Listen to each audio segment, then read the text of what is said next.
We are reading the lesson Homecoming, written by Rabindranath Tagore. Now we read about the lesson. In the Homecoming by Rabindranath Tagore, we have the theme of conflict, control, responsibility, love and isolation. Rabindranath Tagore द्वारा लिखित the Homecoming कहानी में हमें संघर्ष, नियंत्रण, उत्तरदायित्व, प्रेम और एकाकीपन पर आधारित विषय वस्तु मिलती है। Taken from his collected stories collection, the story is narrated in the third person by an unnamed narrator. उनकी कहानियों में से चुनी गई ये कहानी किसी अनजाने नैरेटर यानी कथावाचक द्वारा कही जाती है।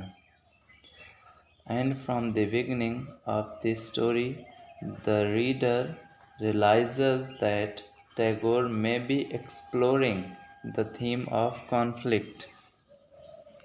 कहानी के शुरुआत में पढ़ने वाला ये एहसास करता है कि टैगोर संघर्ष के विषय वस्तु की खोज कर रहे हैं। Makhan was listening to Phatik when he tells him to get off the log. Makhan और फटिक चक्रवर्ती दो भाई होते हैं। माखन छोटा होता है जबकि फटिक उससे बड़ा 14 साल का होता है। माखन वॉज लिसनिंग टू फटिक, माखन फटिक की बात को सुन रहा था। When he tells him to get off the log, जब वो लट्ठे से उसको हट जाने के लिए कहता है। फटिक इज़ वन, फटिक वो आदमी होता है who is blamed for hitting his brother, जिस पर दोष लगाया जाता है कि वो अपने भाई को पीटता है। And bringing conflict into the home, और घर में वो संघर्ष लाता है।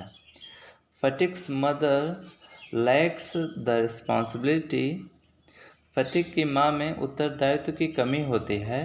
That is required to raise Phatik, जिसमें आवश्यकता होती है जब फटिक रेज कर रहा हो, अपनी उम्र में बढ़ रहा हो, उस समय जो उत्तरदायित्व निभाना चाहिए पेरेंट्स को, उसकी कमी फटिक के माँ में होती है। सी लाइक्स, वो चाहती है कि he should go to Calcutta with his uncle Bishambhar, वो अपने मामा बिशंभर के साथ कलकत्ता चला जाए। Phatik's school days in Calcutta were also miserable occasion for him, Phatik के स्कूल के दिन, कलकत्ता में फटिक के स्कूल के दिन बहुत ही दयनीय अवसर वाले होते हैं। द यूनिटी, वो एकता, that Phatik had in the village, जो फटिक को उसके गांव में मिलती थी, he does not have in Calcutta, वो उसको कलकत्ता में नहीं मिल पाती थी। A different role for any 14-year-old boy to play, particularly when they are not getting support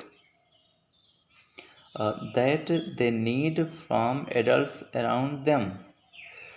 एक 14 साल के लड़के के लिए तब बहुत ही मुश्किल रोल हो जाता है खेलने के लिए, विशेष रूप से तब जब उसके चारों ओर के लोग जो एडल्ट्स होते हैं, वयस्क बड़ी उम्र के लोग होते हैं, वो उसका सपोर्ट ना कर रहे हों।